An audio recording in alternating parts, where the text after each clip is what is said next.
I'm still broke after Christmas and New Year, so I'm just crawling to the end of February. So I'm not going to be able to show much of Japan or anything at this point. So if that's why you follow my channel, just unclick until the end of the month. Actually, on that point, I know that some people, I put a hashtag pagan. I am a pagan. Obviously, Christmas is not a pagan festival, but it used to be. So it does mark the dark winter season. It's a point of change. In my country, Christmas is probably the most important festival of the year.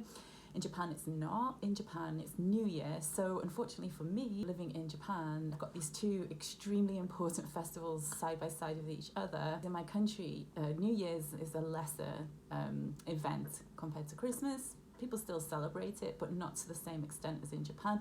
So get to the point, I am a broke, basically. I've spent all my money. It's all kind of concentrated in that one part of the year, unfortunately. So I'm just taking it easy. So I'm going to get a lot of introspective YouTubes from home, unfortunately for yourselves. Vegetarianism's going okay.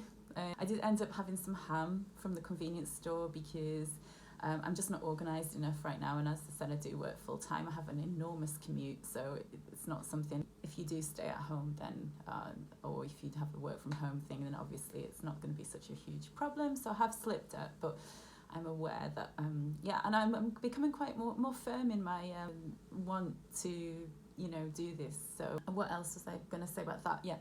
Being British, I'm not really a fish person, don't really like fish, and but since becoming vegetarian, I've been craving sashimi and sushi. I do like the wasabi, but I don't like raw fish. People of my generation in the UK don't. I know the younger ones, like young teenagers and young, they are open to sushi and sashimi and all of that, but my generation definitely not. But I'm craving that, so I think my body is craving protein, to be honest. So it's just something that I'm aware of, because I never crave sushi and I never crave sashimi. So there's that. I'm broke, but I've booked myself a sauna yesterday, because I don't want to show my exact location. But this sauna is right by my place. It's a women-only sauna, but it also comes with other things you can have, for example, the head massages and all of that, and treatments and things like that, and it looks really lovely. You have to book, you have to get a QR code. The owner, she has lived in all over the world, including London. So that's what I like about Japan. So Japanese, what they do, and I think they do this more than any other country, is they will, in UK, in my country, okay, here's a picture of it. That's the sauna inside. So just been designed by some particular designer. I'll show you some more. Just a moment. So it's going to be really lovely inside. I can't wait, actually. She's lived all over the world, including London. She's a designer herself. I think she designed that, but she has paintings. Anyway, that's what I like about Japan. So Japanese will go abroad, and then they'll learn things there. They tend to acquire knowledge from abroad, and they bring it back to Japan. And just continue to apply the knowledge. And I know, Japan is a very isolated country. It's very difficult to get in. It's very difficult to get out. You feel that is something that is, over hundreds of years, it's just been a trait that has been developed, whereby, if we can't see the world, we'll bring the world to us. It's really lovely. It makes it very pleasant to live in Japan. Whereas, for example, a European, if they want to experience Italy, they will go to Italy. They don't want to go to an Italian restaurant. They might get some sort of atmosphere of that. But a Japanese person, go to an Italian restaurant in Japan, they've probably lived there a few years, they've become a chef, they probably speak Italian. It's almost like Italy has been brought to your doorstep, and that's just the way the Japanese do things. Very nice.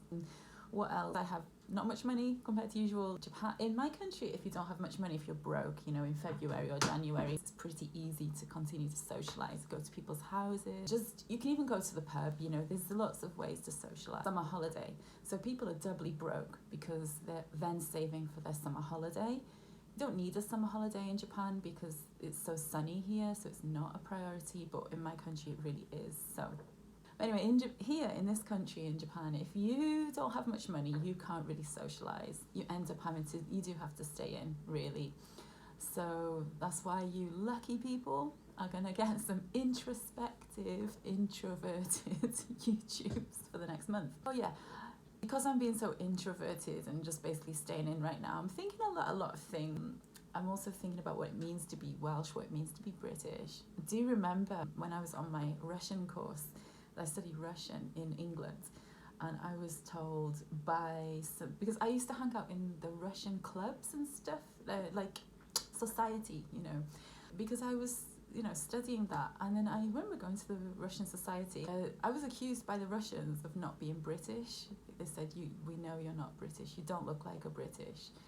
I had no idea what they were talking about, but I've always get random hostility all the time. So this was me. I just thought, okay, don't know what that means. But now I realise they really know that, Welsh exists. A lot of people don't, and we don't look English for the most part, can't generalise. So he meant, oh, you're obviously from some sort of Eastern European country trying to pass yourself off as a Brit. Like, that's what he meant. And that just only mention it because 20 years later, that realization's come to me that that's where they were coming from, and that's where the hostility was coming from. They just thought that, that I had a look about me that couldn't be local to the UK. Yeah, I want to include a story, an anecdote along those lines, actually. Something that happened to me in the UK shortly before I came to Japan. I mentioned it for another video, but seeing as I'm at home today, I'm going to include it and make of it what you will. It's just about how the way I'm treated in shops in my country. And I want to emphasise, when I say my country, I mean Britain, but I want to emphasise that it doesn't happen in Wales, ever. I'm never treated with any kind of hostility that I can remember in Wales. One incident in Wales I can recall, I was in a work from an office space, and I used to go every day, and if you signed up for their business course, you could get the workspace for free for the duration of the course, which was 6 weeks. So obviously I did that, but you had to be a part of the course. So you had to give, for example, make a business plan and then present your business plan, and everybody there was doing that. They give you free lunchbox and things like that in the evening. It was very nice. And I just remember going one day, and I got there early, and I sat at one of the tables, and a woman came and she sat next to me, and she pushed the table like I'd obviously rubbed her up the wrong way. She was so angry with me. She was just for nothing. I had no idea why. She wasn't Welsh. She was from Birmingham or somewhere. I'm not sure what she was doing there, but she was very openly hostile.